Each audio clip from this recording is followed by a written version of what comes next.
Bismillahirrahmanirrahim. Assalamualaikum warahmatullahi taala wabarakatuh. Alhamdulillah, alhamdulillah salihat. Salawatuhu wa salamuhu ala sayyidina Muhammadin wa ala alihi wa ashabihi ajma'in, wa ba'd. Dan madani yang dirahmati Allah Subhanahu wa taala, alhamdulillah di kesempatan kali ini kita dapat berjumpa kembali dalam kajian madani dan Ramadan terkini. Allah, semoga perjumpaan kita di hari-hari terakhir Ramadan ini menjadi perjumpaan yang khitamuhu misk, yang merupakan penutupnya adalah penutupan yang bahagia, penutupan yang datangkan kemanfaatan untuk Allah. Salam taslim untuk Rasulullah sallallahu alaihi wasallam. Allahumma shalli wa sallim wa barik alaihi wa ala alihi. Semoga kita adalah orang-orang yang mengamalkan kalimat agamanya akhirnya kita dipanggil oleh Allah Subhanahu wa taala. Dan madani yang dirahmati Allah Subhanahu wa taala, pada kesempatan kajian kita hari ini kita akan membahas sayatan zakat yang kompleks dan besar, yaitu sayatan zakat tentang zakat mal atau zakat harta. Jika pada kesempatan sebelumnya kita telah membahas zakat fitrah, maka zakat mal akan berbeda sedikit pembahasan kita karena ada istilah-istilah tertentu yang mesti kita harus kuasai. Ada beberapa perbedaan-perbedaan pandangan yang harus kita detailkan sehingga seluruh pemahaman kita terhadap zakat mal ini nanti akan menjadi pemahaman yang utuh. Adapun masalah-masalah detail, insya Allah kami akan jelaskan kembali pada pertemuan-pertemuan dan madani setelah Idul Fitri, karena kajian live stream ini akan kami niatkan meski setelah Ramadan usai kita akan terus melanjutkannya dengan konten dan genre yang dan madani yang dirahmati Allah Subhanahu wa taala. Kewajiban zakat sebagaimana yang kita temukan dalam Al-Qur'an bahwa adalah sesuatu yang mutlak, yang termaksud dalam Al-Quran dan Rasulullah SAW. Kita bisa lihat di dalam Quran surat Taubah, karena Allah Subhanahu wa taala berfirman, "Khudz min amwalihim shadaqatan tahhiruhum." Kita diminta untuk mengambil harta mereka, sebagian dari harta mereka, mengeluarkan sebagai zakatnya, sebagai penyuci dan pembersih badan harta itu. Begitu pula juga kita kalau melihat hadis dari Rasulullah sallallahu alaihi wasallam yang diriwayatkan oleh Imam Bukhari dan Muslim, ketika Rasulullah sallallahu alaihi wasallam mengutus Muadz bin Jabal ke Yaman, dan Rasul sallallahu alaihi wasallam memerintahkan beberapa perintah, dan diantaranya adalah untuk mengambil zakatnya. Iftarada alaihim shadaqah tu'khadz min aghniyaihim faturaddu faraihim. Zakat yang diambil dari harta-harta orang-orang yang mampu, yang cukup, dan kemudian diberikan kepada orang-orang yang atau orang-orang yang inilah kewajiban-kewajiban zakat secara dalilnya di dalam Al-Quran. Dan kalau kita melihat hadis yang kita bacakan tadi dari Imam Bukhari dan Muslim, maka sesungguhnya kewajiban zakat secara peraturan telah ada semenjak Rasulullah SAW hidup, di mana beliau mengutus Muadz bin Jabal ke Yaman sebagai petugas daripada pengumpul zakat itu. Oleh karenanya ini menjadi dalil, jadi hujjah bahwa pekerjaan sebagai amil zakat, selain dia termaktub dalam Al-Quran di surat Taubah, adalah suatu pekerjaan, suatu profesi yang memang tak ada semenjak Rasulullah SAW dengan utus Muadz bin Jabal dan sahabat-sahabat lainnya ke tempat-tempat tertentu.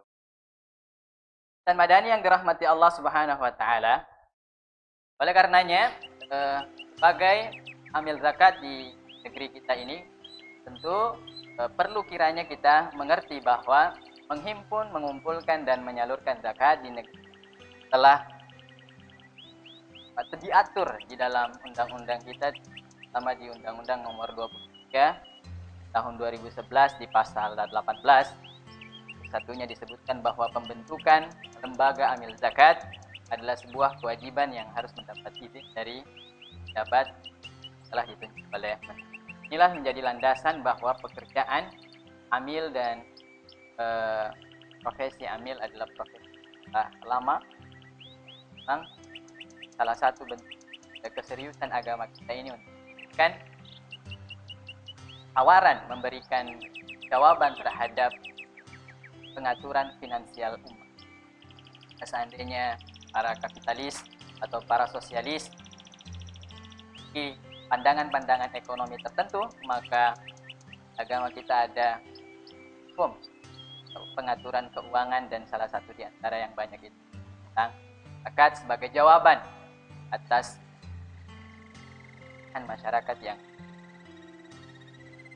Bapak Ibu sekalian yang dirahmati Allah Subhanahu wa taala, insan madani yang kami muliakan, perlu pertama kali kita pahami bahwa pada pembahasan zakat mal akan kita temukan perbedaan-perbedaan pandang para ulama. Perbedaan-perbedaan pandang para ulama itu akan kita dapatkan karena mereka melihat zakat itu dari sudut pandang yang berbeda. Ada ulama semacam Imam Ahmad bin Hanbal atau Imam Malik, Imam Syafi'i cenderung melihat zakat ini sebagai masalah atau pandangan mereka adalah ta'budiyah atau sesuatu yang sifatnya ibadah yang semuanya harus diikat oleh nas-nas yang kuat. Sehingga tidak ada ruang-ruang ijtihadi, karena memang ruang zakat ini adalah ruang ibadah yang tauqifi, maka mereka tidak membenarkan adanya atau tidak memberikan toleransi terhadap analogi, pengkiasan, dan lain-lain. Maka mereka cenderung melihat nas sebagaimana bentuknya, dan begitulah dikejebantahkan dalam pandangan-pandangan mereka terhadap zakat itu, zakat mal ini. Adapun sebagaimana yang kita ketahui bahwa Imam Hanafi adalah imam yang cenderung lebih longgar, yang melihat di dalam masalah zakat ini bukan hanya sekedar masalah ta'budiyah atau masalah ibadah saja ansih, tapi juga di sana adalah ada hak ada hak hamba, ada hak sosial kita kepada orang lain, sehingga ruang-ruang analogi, ruang-ruang penelitian itu masih dilakukan oleh ulama seperti Imam Abu Hanifah. Ini yang pertama perlu kita pahami, bahwa perbedaan itu muncul karena sudut pandang mereka yang berbeda, antara pandangan ta'abudi, pandangan ibadah ansih, atau pandangan dia ada hak sosial, ada hak orang lain yang melekat pada harta kita. Ini yang pertama yang harus kita pahami, sehingga adapun perbedaan-perbedaan nanti yang muncul dalam persoalan zakat mal ini adalah perbedaan-perbedaan yang memang diakibatkan atau bermula dari sudut pandang mereka terhadap zakat mal itu. Yang harus kita bahas di awal mula adalah apa saja syarat kewajiban dari zakat mal itu. Syarat sahnya, pertama tentu harta. Dari sudut harta kita punya 4 syarat, dan dari sudut pemiliknya kita memiliki 5 syarat. Pemiliknya pertama tentu adalah seorang yang muslim. Orang yang muslim wajib untuk mengeluarkan zakat malnya, zakat hartanya. Kalau yang non-muslim tentu tidak diwajibkan untuk mengeluarkan harta atau zakat hartanya. Dalam Al-Quran surat At-Taubah ayat 54, Allah Subhanahu wa taala berfirman di dalamnya, "Wa ma mana'ahum an tuqbala minhum nafaqatuhum annahum kafaru billah wa bi rasulih." Tidak ada yang menghalangi daripada terimanya nafkah itu, diterimanya sedekah itu, diterimanya zakat itu, kecuali mereka karena kan tidak beriman kepada Allah. Dan yang pertama adalah seorang muslim. Bagaimana jika seandainya harta itu dimiliki orang muslim, tapi kemudian dia sifatnya adalah pembalik atau masih anak-anak, atau dia dimiliki oleh anak yatim? Kan madani yang dirahmati Allah Subhanahu wa taala, tentu dalam pengelolaan zakat, anak yatim tidak termasuk dari penerima zakat itu, bahkan penerima manfaat dari dana zakat. Karena terkadang kita menemukan di masyarakat kita ada anak yatim yang memang dia sudah terlahir menjadi orang yang kaya raya, orang tuanya wafat, ibunya wafat, ayahnya wafat, dan meninggalkan harta yang cukup untuk dia hidup. Maka kenapa sampai di dalam surat At-Taubah itu innamas shadaqatu lil fuqara wal masakin, terusnya tidak menyebutkan anak yatim, karena memang di satu tempat, di satu keadaan anak yatim itu terlahir dalam keadaan yang mapan. Itu pula dengan janda, tidak ada pembagian zakat itu untuk janda, namun mereka dalam situasi kita terkadang cenderung mayoritasnya anak yatim dan orang-orang yang janda, wanita-wanita janda ini adalah orang-orang yang dalam kategori fakir dan miskin. Artinya janda dan anak yatim berikan zakat, harta dari dana zakat, bukan karena keyatiman dan faktor jandanya, tapi diberikan karena faktor fakir dan miskin. Jadi bagaimana dengan harta anak yatim atau anak kecil? Maka ketika sampai dalam nisabnya, ketika sudah sampai dalam takaran ukurnya, ya, dan sampai haulnya dan sampai masanya, kalau akan kita perjelas nanti apa itu nisab, apa itu haul, ya, maka dia wajib untuk dikeluarkan selama dia muslim. Gimana? Tentu kalau pertanyaan lanjutannya, bagaimana kalau dia kemudian adalah orang gila? Maka dalam pandangan Umar dan Imam Ali, Sayyidah Aisyah dan Imam Malik, Syafi'i dan Imam Ahmad atau jumhur daripada ulama bahwa mereka semua baik anak kecil, baik orang gila, dan baik itu adalah orang yang yatim, ya, tetap dikeluarkan zakatnya oleh orang yang mengelola harta mereka. Syarat kedua daripada pemilik harta itu sendiri adalah mereka adalah orang-orang yang merdeka dan budak sahaya. Berdasarkan hadis yang diriwayatkan oleh Imam Bukhari dan Muslim dari Abdullah bin Umar radhiyallahu taala anhu, sana disebutkan man itba'a nakhlan ba'da an tu'abbara fathamaratuha lil ba'i la yash'aratal al-mutabi' wa man itba'a 'abdan wa lahu malun famaluhu alladhi ba'ahu. Siapa yang memiliki budak dan dia menjual budak itu, maka seluruh yang melekat pada budak pada milik penjual. Tidak ada hak baginya terhadap harta yang dimilikinya, kecuali nanti kan bahwa harta itu dijual dan budak itu dijual dan berserta dengan harta yang melekat padanya. Maksudnya adalah di sini adalah orang yang hamba sahaya, ya, kewajiban untuk mengeluarkan zakat karena hartanya adalah hartanya. Yang ketiga, syarat daripada zakat itu syarat sahnya adalah di mana harta itu memiliki nisab yang cukup. Nisab yang cukup ini istilah yang mesti kita pahami, yang kita kuasai ketika kita bicara tentang zakat mal.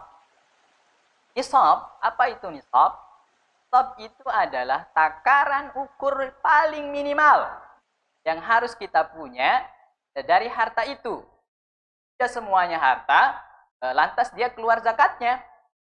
Kecuali harta itu telah menempuh atau mencukupi daripada takaran ukur minimal. Nah, takaran ukur minimal pada setiap konten-konten atau item-item harta kita itu akan berbeda-beda. Ya, seperti emas, itu ada takaran ukur tersendiri. Seperti perdagangan, ada takaran ukur tersendiri.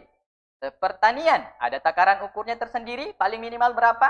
Atau mungkin nanti kita akan bahas juga tentang profesi. Gaji paling standar yang harus keluar, zakatnya seperti apa atau sebanyak apa. Nanti juga semua item-item itu top dan takaran ukur masing-masing.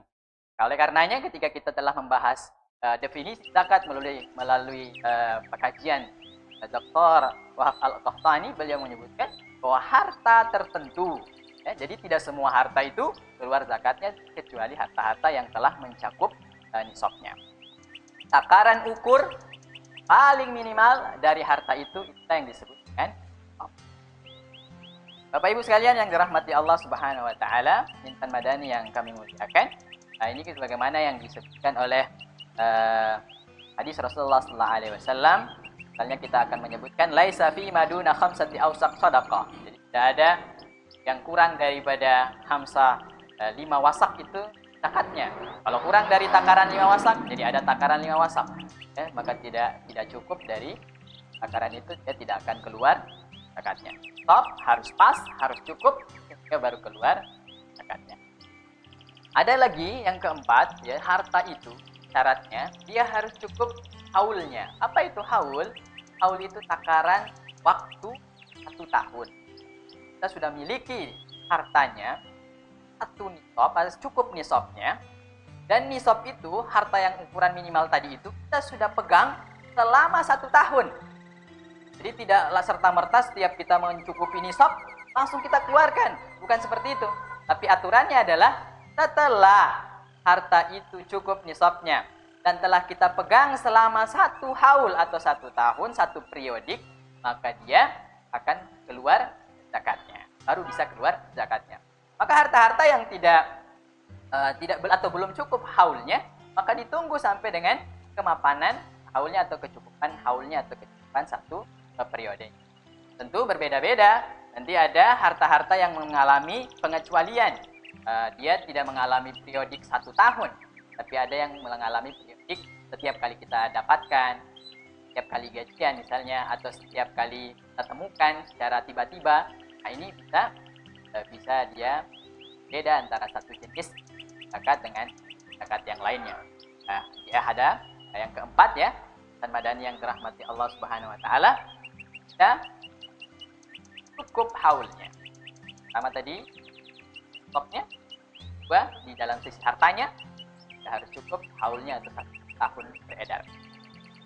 Banyak pertanyaan yang menyebutkan atau banyak orang-orang yang sudah memahaminya bahwa bagaimana jika seandainya harta yang kita miliki mengalami fluktuasi di awal masa, misalnya di Ramadan kita punya harta sudah cukup nisabnya, tapi misalnya di pertengahan dari haul itu, sebelumnya sampai di Ramadan berikutnya, di pertengahan yang kepemilikan harta kita yang 1 nisab tadi itu sudah cukup takaran minimalnya, pertengahannya mengalami fluktuasi, kadang mungkin defisit, kadang misalnya defisit, kadang misalnya surplus.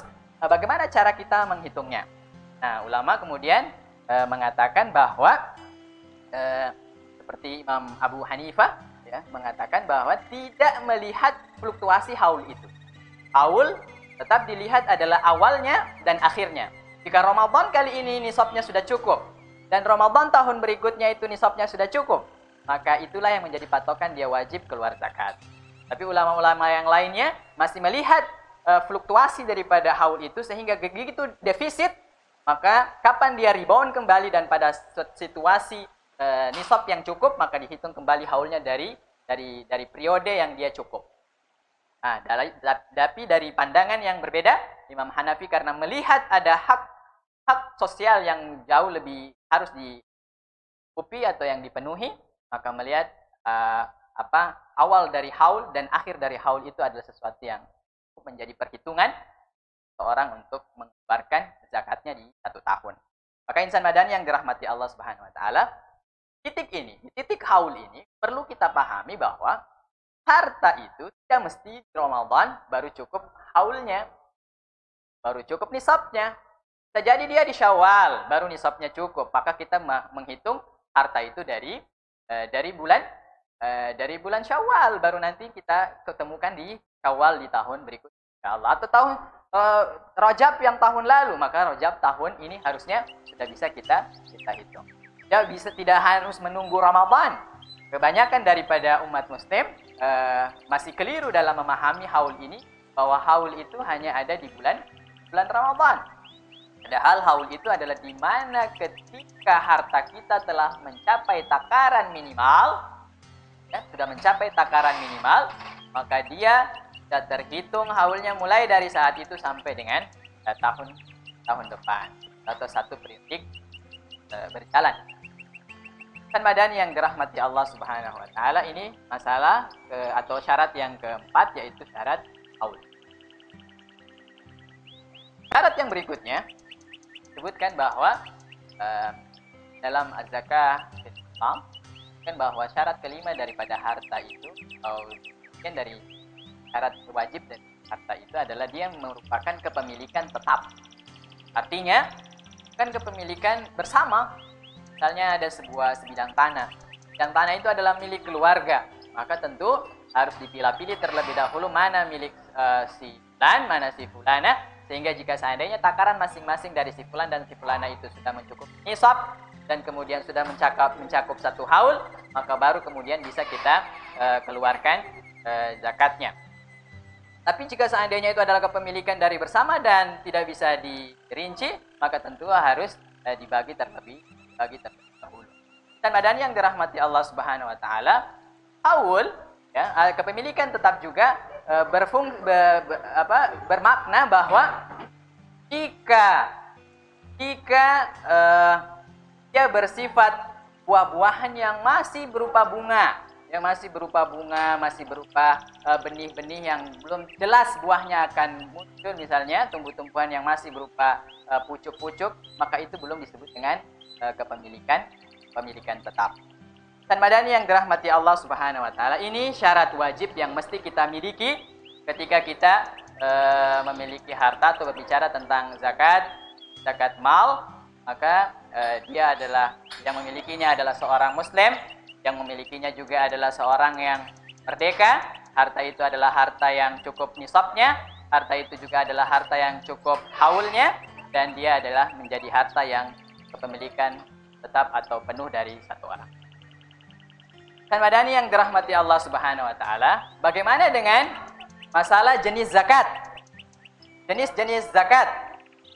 Nah, kita akan masuk pada kesempatan kali ini, kita akan membahas tentang muqaddimahnya saja, karena untuk membahas rincian-rincian itu kita memerlukan waktu yang cukup panjang, sehingga bagian daripada muqaddimah ini kita akan berbincang tentang zakat emas, zakat pertanian, dan kemudian juga adalah zakat profesi. Dan kita juga akan bahas tentang zakat perdagangan. Jenis-jenis zakat yang tidak diperdebatkan oleh para ulama itu ada beberapa zakat, jenis zakat atau item zakat. Dia adalah konten pertama adalah zakat emas dan perak, ini jelas nasnya. Kemudian juga adalah zakat perniagaan atau zakat perdagangan, ya. Ada juga yang kita akan temukan zakat pertanian dan zakat pertanakan serta zakat barang temuan atau rikaz. Nah, derivasi daripada zakat-zakat ini, turunan dari zakat-zakat ini dan perkembangannya di dunia kontemporer, kita akan temukan ada zakat tabungan, investasi, deposito, kemudian kita juga akan memiliki namanya zakat profesi, ya, dan hadiah. Ini zakat-zakat perkembangan, derivasi dan turunan daripada zakat yang tidak diperdebatkan oleh para ulama. Kita akan bahas tentang zakat emas. Zakat emas, tadi sudah berbicara tentang berapa nisabnya emas, kemudian mencapai takaran ukur minimal dan keluar zakatnya. Zakat emas ini akan kita dapatkan turunannya atau biasa pengembangannya di zakat tabungan kita, simpanan kita di bank, baik itu berupa deposito maupun tabungan. Nah, itu akan berkembang atau penghitungannya akan melakukan pendekatan di zakat emas ini. Bagaimana nisabnya? Bapak Ibu sekalian, insan madani yang dirahmati Allah Subhanahu wa taala, kita bisa lihat di tabel yang akan muncul di layar Anda semuanya bahwa nisab atau kadar minimal takaran ukur daripada zakat mal itu sendiri adalah di angka 20 dinar. 20 dinar. Ini nas yang sharih yang mengungkapkan 20 dinar itu. Namun karena ukuran ini harus kita lakukan pendekatan dengan ukuran kita masing-masing, maka muncullah ketika hitungan berapa 20 dinar itu, 1 dinar ya sama dengan 4,25 gram emas.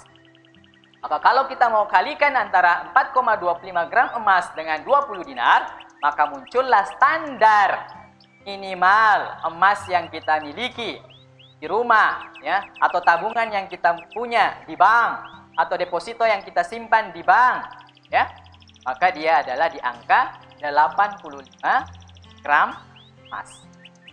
85 gram emas itu adalah standar minimal yang kita punya dari takaran emas yang harus keluar zakatnya. Jika sudah kita miliki dalam 1 tahun, tentu wajib keluar zakatnya. Atau tabungan itu sudah cukup 1 tahun dari mulai kita memilikinya dari standar 85 gram emas, baru kemudian keluar zakatnya. Kadar zakatnya berapa? Wajib zakatnya berapa? Ya di angka 2,5%. Bagaimana sabda Rasulullah SAW? Ya, ini kita akan temukan laisa 'alaika syai'un, yakni fi dzahab, ya, tidak ada zakatnya pada emas hatta yakuna laka 20 dinaran, sampai emas itu mencukupi ambang batas minimal di angka 20 dinar atau 85 gram emas tadi. Fa idza kanat laka 20 dinaran, jika seandainya kau sudah punya ukuran minimal 20 dinar tadi itu atau 85 gram emas itu, wahala 'alaihal haul, dan sudah cukup dalam 1 tahun, ya, fa fiha nisdinar, maka bagimu zakatnya, keluar zakatnya setengah dinar. Nah, setengah dinar itu artinya kalau 20 dinar itu adalah 100%, maka setengah dinarnya adalah 2,5%. Dari situlah muncul kadar emas atau kadar zakat emas itu ada di angka 2,5%. Nah, ini yang perlu kita pahami terlebih dahulu. Bahwa zakat emas, ya, perhiasan yang kita miliki, ya, ataupun tabungan yang kita miliki, nanti kita bisa konversi dia dalam rupiah, ya, hitungannya. Hari ini emas itu di angka belinya, ya, kita kalau membeli emas sudah di angka 1 gramnya itu 934.000. Maka kalau insan madani sudah memiliki tabungan di 20 sampai 80 juta dan sudah cukup 1 tahun, maka dia keluar zakatnya 2,5%. Tentu jika Anda insan madani masih menabung atau berafiliasi pada tabungan bank-bank konvensional yang masih menjalankan sistem bunga, maka di luar daripada bunga yang ada, kita hanya akan menghitung dari pokok harta atau pokok tabungan yang ada. Itu insan madani yang dirahmati Allah Subhanahu wa taala. Adapun perhiasan, pertanyaan dan juga yang harus kita jawab daripada keresahan daripada banyaknya orang-orang yang bertanya tentang bagaimana dengan perhiasan yang dipakai. Misalnya orang cenderung emas itu dijadikan perhiasan dan dipakai menjadi bagian yang harian wanita, karena laki-laki diharamkan untuk menggunakan emas.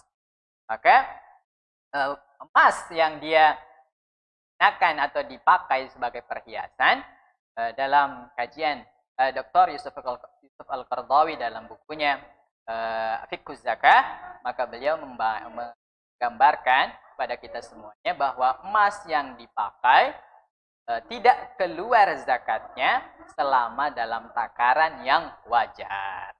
Emas yang dipakai, saya ulangi, emas yang dipakai atau perhiasan kita yang terbuat dari emas dan dipakai dalam keseharian kita, itu tidak keluar zakatnya selama dalam takaran yang wajar. Maka takaran yang wajar itu tentu akan berbeda di satu kebiasaan dan kebiasaan yang lainnya.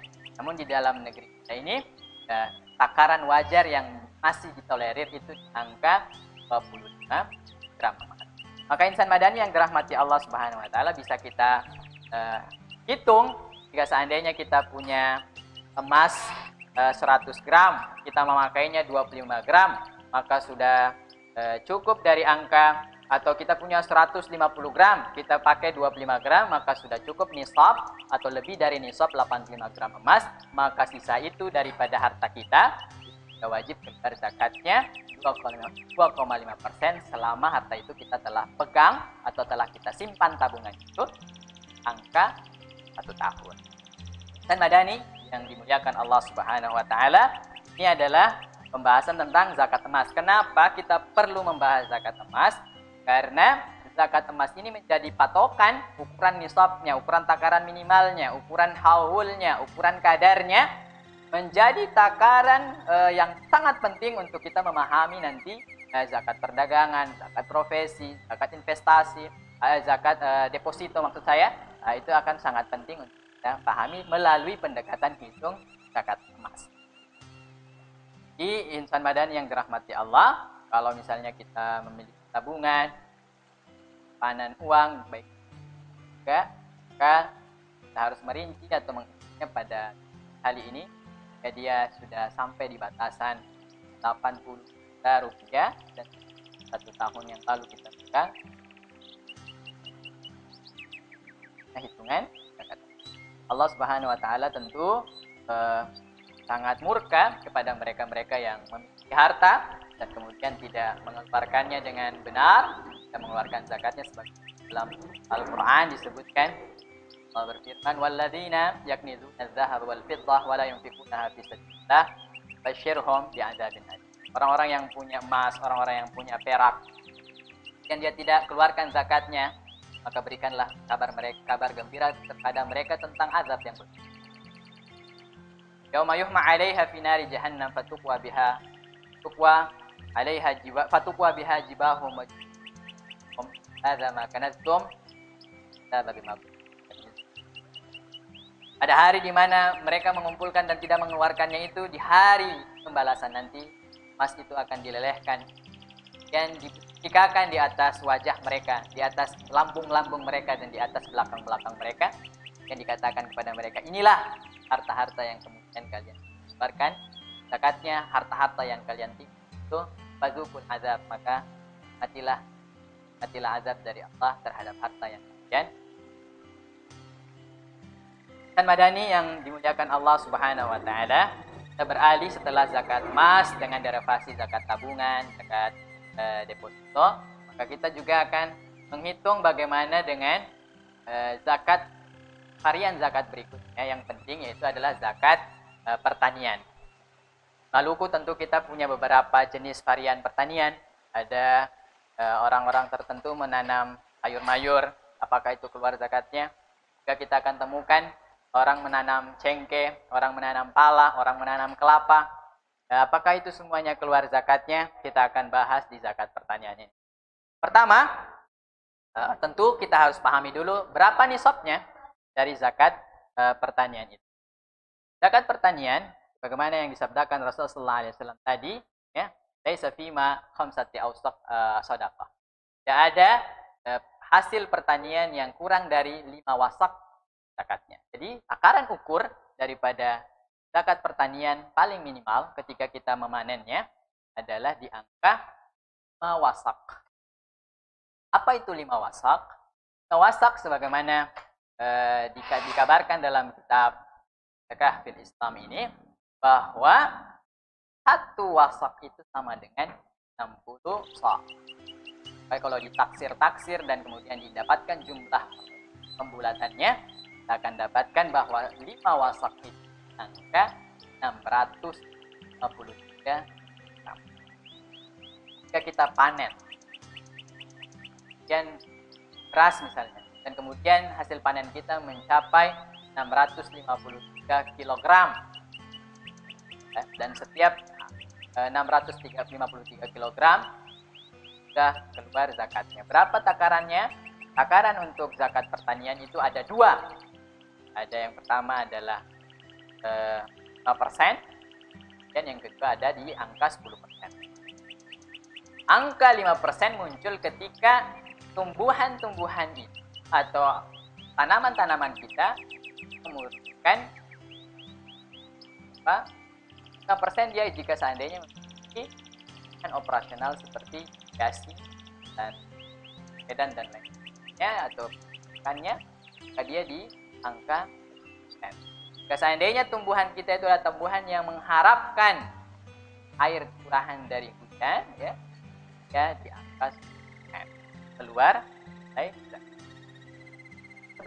setiap kapan kita keluarkan zakatnya? Tentu karena zakat pertanian adalah barang-barang atau konten zakat yang asyarah, ya, jadi adalah barang-barang yang keluar 1/10-nya atau 5%-nya atau hadiah setiap kali kita panen keluar zakat. Artinya, insan madani yang dirahmati Allah Subhanahu wa taala, bagaimana sebenarnya jawaban dari zakat pertanian tentang apakah ada zakat pertaniannya pala atau sedangkan di zaman Nabi Sallallahu Alaihi Wasallam tentu komoditas pertanian ini belum kenal, tidak ada pada zaman itu, karena Rasulullah SAW di zaman beliau yang muncul adalah korma, ada yang muncul adalah gandum, yang muncul adalah delima, yang muncul adalah tanaman-tanaman yang disebutkan dalam nas. Maka insan madani yang dirahmati Allah Subhanahu wa taala, zakat pertanian perlu kita paham. Zakat pertanian, semua ulama bersepakat atas kewajibannya. Mereka berselisih pandang tentang zakat pertanian ini, masalah komoditasnya. Ulama terbagi menjadi tiga aliran besar atau tiga pandangan besar. Semacam Imam At-Tawri, Imam Asy-Syaukani, dan Imam Hasan Al-Basri. Beliau adalah orang-orang yang menganggap bahwa zakat pertanian yang tidak ada nasnya di dalam Al-Quran dan hadis, maka tidak wajib keluar zakatnya. Tidak ada di dalam perhitungan zakat pertanian. Ya, tidak ada dalam perhitungan zakat pertanian. Tentu kan berarti tidak ada zakatnya, karena bisa jadi nanti dia masuk dalam zakat perdagangan. Ya, bisa jadi dia juga masuk dalam zakat yang lainnya. Kuncinya begini. Tidak semua hasil pertanian, komoditas pertanian itu dilakukan pendekatan hitungnya melalui zakat pertanian, tapi juga nanti akan kita hitung. Jika seandainya tidak ada dan dia merupakan komoditas perdagangan, maka kita akan melakukan pendekatan melalui pendekatan zakat perdagangan. Itu juga nanti kita ketika membahas zakat peternakan, tidak semua hewan ternak itu akan kita lakukan pendekatan hitung zakatnya melalui zakat peternakan. Karena seperti ayam misalnya, ya, maka itu tidak ada di zaman Rasulullah SAW dan tidak ada nas yang sharih untuk membahaskannya. Maka kita akan melakukan pendekatan hitung zakat yang berbeda. Di zakat pertanian, kita kembali di zakat pertanian agar kembali fokus bahwa ulama terbagi menjadi tiga pandangan besar. Imam Hasan Al-Basri, Imam At-Tawri, dan Imam Syaukani. Mereka berpandangan bahwa seluruh hasil pertanian, komoditas pertanian yang tidak ada nasnya di dalam Al-Quran dan hadis, maka tidak wajib atau tidak dilakukan penghitungan zakatnya melalui pendekatan zakat pertanian. Ya, apa saja yang ada di dalam nas sharih itu? Dari sisi makanan pokok ada dua, yaitu gandum dan korma. Dari sisi buah-buahan maka ada 4, ada delima, ada anggur, ada kemudian biji-bijian, ya, dan zaitun. Yang kemudian ada nas yang sharih mengenaan dengan. Maka imam ini menganggap hanya komoditas zakat yang 6 ini saja yang ada zakatnya. Namun Imam Abu Hanifah, kita tadi sudah membahas beliau sebagai orang yang menganggap hak al-ibad, hak sosial kita jauh lebih besar ketika kita berbicara tentang zakat ini. Beliau menganggap fima, dengan dalil tentu Rasulullah SAW mengatakan fima sakata as-sama al-usyr. Semua tumbuhan yang tumbuh di bawah kolong langit ini itu keluar zakatnya. Semua tumbuhan yang hidup di bawah kolong langit ini keluar zakatnya. Dari keumuman hadis ini, maka kita bisa mengetahui bahwa ketika kita menghitung zakat cengkeh, zakat pala, maka dia dilakukan pendekatan hitungnya melalui zakat pertanian. Di mana posisi imam yang tiga lainnya yang kita kenal, Imam Malik, Imam Syafi'i, dan Imam Ahmad ibn Hanbal? Mereka berada pada posisi Imam Abu Hanifah, namun mereka mengikatnya dengan syarat-syarat. Seperti Imam Malik mengatakan, semua yang ada di kolong langit ini, tanaman yang ada di kolong langit ini, keluar zakatnya selama tanaman itu dia bertahan jika diawetkan selama atau disimpan selama 1 tahun. Imam Syafi'i memberikan 3 syarat penting. Pertama, dia adalah al-muqtad, sesuatu yang bersifat makanan pokok. Kemudian iddikhar, sesuatu yang bisa bertahan lama. Atau kemudian dia adalah sesuatu yang dibudidayakan oleh orang-orang. Artinya dia disengaja untuk ditanam. Itu syarat dari Imam Syafi'i. Sedangkan Imam Ahmad ibn Hanbal mengatakan bahwa semua itu ada zakatnya kecuali pada komoditas buah-buahan. Begitu Ihsan Madani yang dirahmati Allah Subhanahu wa taala. Maka dalam pembahasan zakat pertanian ini, jika kita punya pala, jika kita punya cengkeh, jika kita punya kelapa dan setiap panennya itu di angka 653 kg setiap kali panen, maka keluar zakatnya. Tentu ketika kita keluarkan dia punya operasional, maka keluar zakatnya di angka 5. Atau kalau kemudian kita ingin dia hitung brutonya, maka keluar dia di angka. Madani yang dirahmati Allah Subhanahu wa taala, maha luas ilmu Allah Subhanahu wa taala, dan betapa fatonahnya, betapa cerdasnya Rasulullah SAW menghitung semua ini, bahwa ini adalah jawaban daripada sistem yang dimiliki oleh Islam terhadap kesenjangan ekonomi. Karena agama kita ini adalah nasihat. Imam Rajab Al-Hambali ketika mengisyaratkan kata nasihat itu dalam hadis Rasulullah SAW, ad-dinun nasihat. Nasihat itu bukan hanya sekedar ucapan baik saja sebenarnya, tapi beliau mengisyaratkan dia adalah sebuah perangkat sistem yang mengatur seluruh sendi-sendi kehidupan kita. Agama Islam ini mengatur seluruh sendi-sendi kehidupan kita di muka bumi ini, dan maha besar Allah, maha luasnya ilmu Allah kita temukan dalam pembahasan zakat pertanian ini. Betapa rincinya agama ini. Ada nisabnya, ada haul, ada kadarnya. Kemudian dikeluarkan sejumlah yang kita harus keluarkan. Itulah kebesaran daripada agama Al-Islam yang perlu kita banggakan, yang perlu kita ikuti secara paripurna, dan semoga kita semua adalah orang-orang yang berusaha terus dalam ketaatan. Dan madani yang dirahmati Allah Subhanahu wa taala, tentu yang kemudian perlu kita bahas adalah zakat perdagangan, ya. Yang bagian ketiga sebelum kita membahas tentang zakat profesi di bagian terakhir nanti. Zakat perdagangan ini seperti saya bilang tadi, pendekatan hitungnya baik itu nisab, baik itu haul, baik itu kadar zakatnya berada pada konten atau item zakat emas. Nah, perdagangan kita itu yang dihitung apa saja? Yang dihitung adalah barang dagangan kita. Misalnya kita jual baju, semua barang dagangan baju-baju yang ada di toko kita itu dihitung. Kemudian tambah dengan laba, tambah dengan keuntungan kita, ditambah dengan piutang. Jika seandainya kita meminjamkan uang atau meminjamkan barang dagangan ke tempat yang lain, itu dihitung juga. Semua ditambahkan, kemudian dikurang dengan operasional. Misalnya kita bayar karyawan atau bayar tempat sewa, dan kemudian keluar nisabnya. Misalnya masih sampai di angka 85 gram emas atau di angka 80 juta. Semua omset kita, semua laba kita masih tetap sama di angka 85 gram emas atau di angka 7 sampai 80 juta, dan barang itu sudah selama setahun kita miliki, maka keluarlah zakatnya 2,5%. Setelah dikurangi dengan hutang kalau misalnya ada, dan kemudian operasional jika seandainya kita memiliki pengeluaran di sisi operasional, baik itu belanja pegawai maupun belanja. Dan madani yang dirahmati Allah Subhanahu wa taala, terakhir ini akan kita bahas dalam pertemuan kita yang sangat singkat ini. Ini adalah muqaddimah, tentu kita akan bahas lebih detailnya nanti di pertemuan-pertemuan lanjutan setelah Ramadan insyaallah. Semoga Allah Subhanahu wa taala memberkahi usia kita. Dan terakhir tentang zakat profesi. Zakat profesi pertama, tentu dia adalah zakat yang tidak kita temukan zaman Rasulullah SAW. Ya. Dia muncul di abad 20, ya, di tahun 60-an. Kemudian ini tenar-tenarnya dan dikembangkan dan dipopularkan oleh seorang ulama bernama Dr. Yusuf Al-Qaradawi hafizahullah. Ya.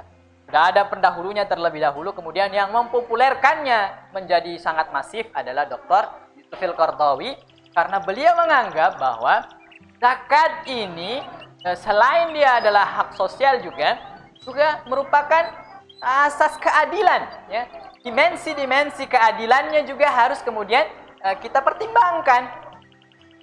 Betapa tidak seorang petani yang bekerja siang dan malam, yang mengairi sawahnya, mengairi pertaniannya, susah payah mencangkul dengan seluruh pekerjaan yang berat itu, dia harus mengeluarkan 5% atau sampai 10%.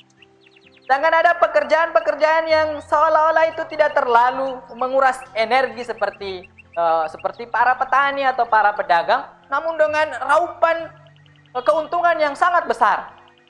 Zaman dahulu tidak ada TNI, zaman dahulu tidak ada polisi. Zaman dahulu mungkin karena apa? Semua umat Islam itu adalah prajurit. Kita akan kenal panglimanya, tapi semua umat Islam itu adalah prajurit, siap dipakai, latihannya setiap hari di masjid, di lapangan, di tempat luas. Itu adalah, dan kemudian alamnya mendukung mereka untuk menjadi prajurit perang. Karena dulu semua manusia Muslim itu adalah prajurit perang. Zaman dulu tidak ada apa kita temukan pemain saham karena memang tidak ketemu pemain saham. Maka saat ini mungkin atlet bola, ya, atlet itu hasil raupannya itu sangat besar dibanding dengan para petani dengan kerja siang dan malam. Maka melihat asas keadilan ini insan madani yang dirahmati Allah Subhanahu wa taala, maka muncullah satu konten item zakat terbaru, ya.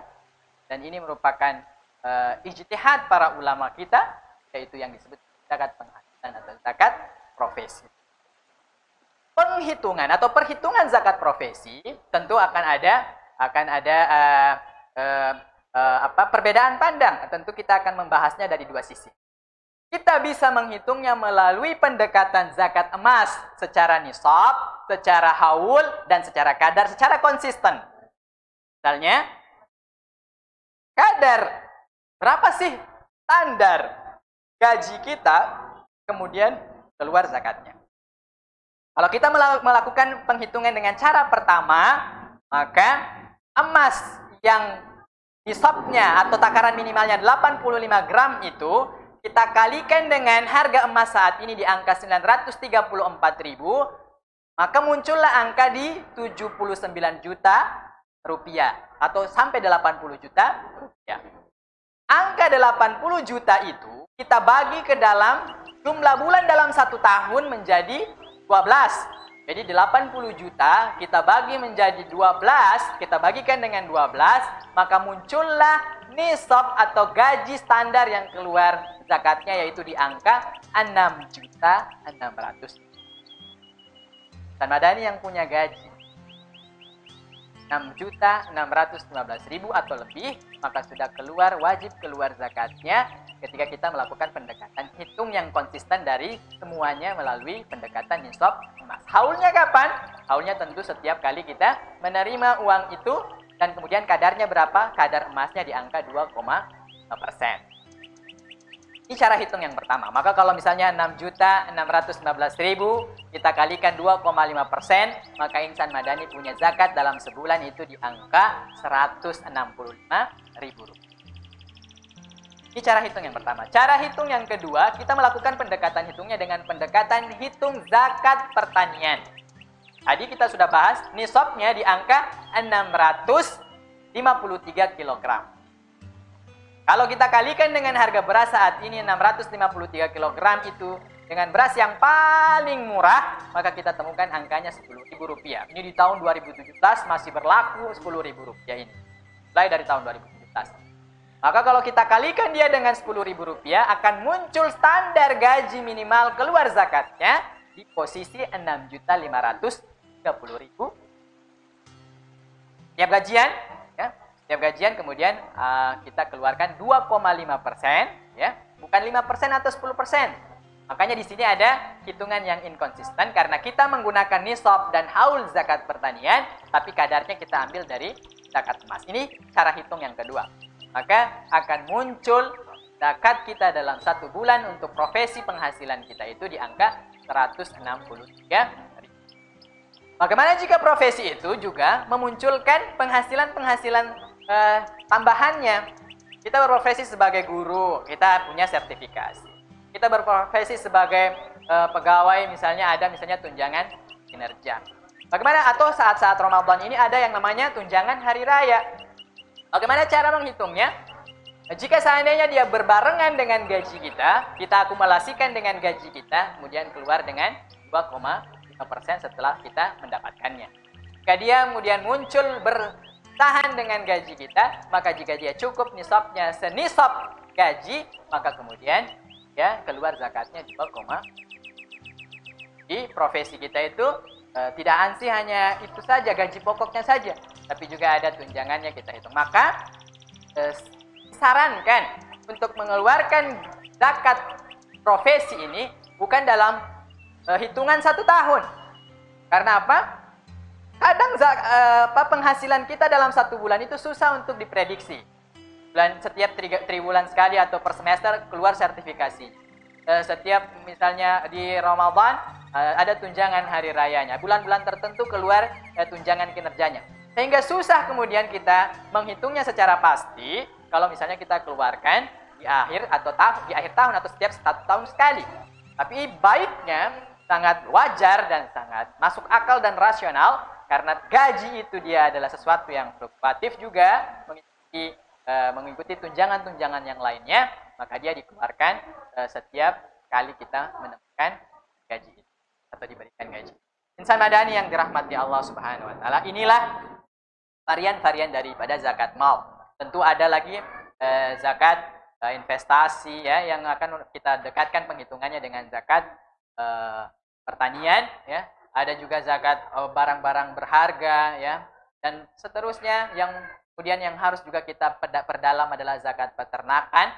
Yang ini cukup besar dan lama pembahasannya karena setiap jenis hewan akan berbeda hitungan-hitungannya, maka perlu waktu yang cukup panjang. Namun dalam muqaddimah yang sangat sementara ini kita dapat menemukan bahwa ada kewajiban dari emas yang kita punya, ada kewajiban dari setiap tabungan yang kita miliki, ada kewajiban dari setiap profesi atau penghasilan yang kita punya. Karena apa? Karena ini adalah jawaban agama kita, solusi dari agama kita untuk memberikan kepada orang yang membutuhkan. Maka sangat disayangkan, sangat dekat murka Allah Subhanahu wa taala bagi mereka yang sudah cukup masanya, sudah cukup nisabnya, sudah cukup haulnya, sudah cukup waktunya, mereka kemudian tidak mengeluarkan entah itu 2,5%, entah itu 5%, entah itu 10%, dan yang lainnya. Allah Subhanahu wa taala semoga kita jaga daripada sifat bakhil ya, fayutawwaquna ma bakhilu. Seluruh harta yang kita himpun, kita simpan dan tidak keluar zakatnya, sayutawwaquna yaumal qiyamah. Hari kiamat nanti akan digantungkan harta-harta itu di leher-leher kita sebagai bentuk kemuliaan Allah Subhanahu wa taala. Pada kita naudzubillah, naudzubillah min dzalik. Mohon maaf atas semua kekurangan. Insyaallah sebagai bagian daripada tanggung jawab kami di Amil Zakat Yayasan Kesejahteraan Madani, kajian Ramadan ini kan juga kita akan lanjutkan setelah Fitri, dan semoga menjadi bagian daripada edukasi dan edukasi kepada masyarakat tentang varian-varian zakat. Semoga bermanfaat. Mohon maaf atas segala kekurangan. Hadanallahu wa yakum ajma'in. Assalamualaikum warahmatullahi taala wabarakatuh.